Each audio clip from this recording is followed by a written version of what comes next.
Hey, all you repressed perverts. Thanks for coming to Noir Night on this snowy snow day. You guys are the real deal. We got a good movie tonight that does its best to repress its pervertedness like any good noir should noir. It's called Nocturne. Directed by Edwin L. Merritt. This stylish movie is about a Hollywood hotshot womanizer poonhound who gets bumped off because he banged too many broads he named Dolores. You can't coast on town alone. You gotta be a better communicator, huh? We get some class commentary when a detective cop played by the famously wooden George Raft, whose detective lives with his mommy, becomes obsessed with why he was knocked off and maybe a little infatuated with his lifestyle. Perhaps he's living vicariously? This guy seems lonely. He wants to bang these babes too. Is that why he's so obsessed with the case? He just needs some tips. He's got to chase down a bunch of Doloreses. Because this is a B movie, it isn't peppered with too many other actors that I love, but it depicts a great array of LA characters of all shapes and sizes and ethnicities and classes and perverts. But this movie doesn't have a ton of actors that I love, but it has a few actors in it, and then it's got some randoms I don't know who are pretty good. Some of the ones I love in here, Myrna Dell. Myrna Dell, it pops up in a lot of noir films, and she's beautiful, but she's more of a wisecracker, and she never really played a leading lady. She always kind of plays a good-looking wisecracker who's not even paying attention to that fact that she's beautiful. She don't know she's beautiful.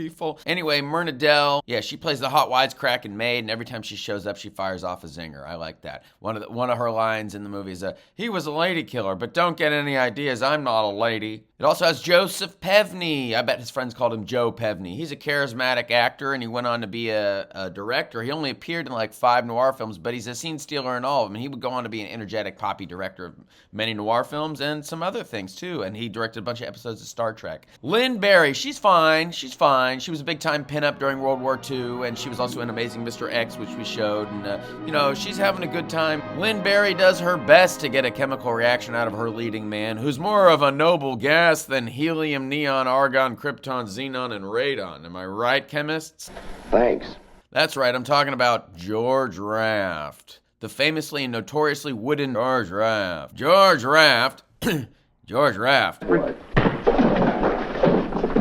Couple things about George Raft that might make you enjoy his performance a little more. He was a gangster. He was friends with Bugsy Siegel, for real, and then maybe even witnessed some effed up stuff. Apparently an incredible dancer, widely considered by critics to be a shitty actor.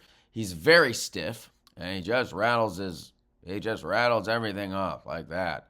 He just rattles it off like that. He was a huge star in the 30s and played foils to many flamboyant, charismatic types like Paul Mooney and Jimmy Cagney and Bogey and Edward G. Robinson.